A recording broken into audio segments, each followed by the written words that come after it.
آج وہ مبارک رات ہے جب اللہ پاک نے اپنے پیارے حبیب علیہ السلام کو معراج کا تحفہ عطا کیا. یہ شب معراج پہ ہوا کیا تھا؟ جبرائیل علیہ السلام آسمانوں سے اترے. یا رسول اللہ پاک نے آپ کو معراج کی خوشخبری عطا فرمائی ہے, اپنے پاس بلایا ہے.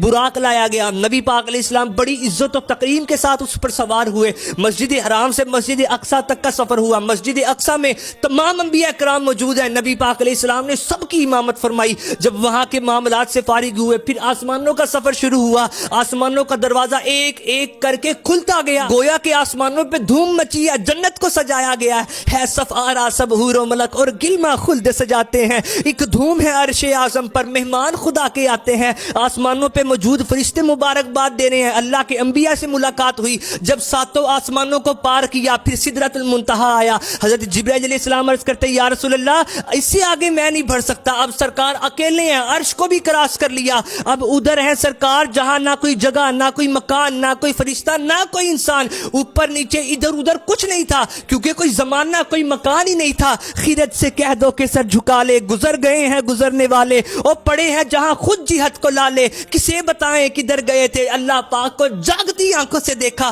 نہ کوئی پردہ نہ کوئی حجاب. جب نمازوں کا تحفہ عطا ہوا معراج سے واپس تشریف لائے تو جس طرح کائنات کو چھوڑ کر گئے تھے جب آئے تو وہیں سے کائنات چلنے لگی. مطلب جب سرکار دنیا سے باہر ہوئے دنیا رک گئی, جب واپس آئے تو دنیا چلنے لگ گئی. ظاہری سی بات ہے جب جان نکال لی جائے تو وہ چیز رک جاتی ہے, جان واپس آئے تو چیز چلنے لگ جاتی ہے. معراج کا جب اعلان کیا کسی نے مانا کسی نے انکار کیا. رب کا شکر ہے کہ سرکار کو ساری شانوں سمیت مانا ہے. یہ شان تمہاری ہے آقا, تم عرش بری پر پہنچے ہو. ذیشان نبی ہے سب لیکن معراج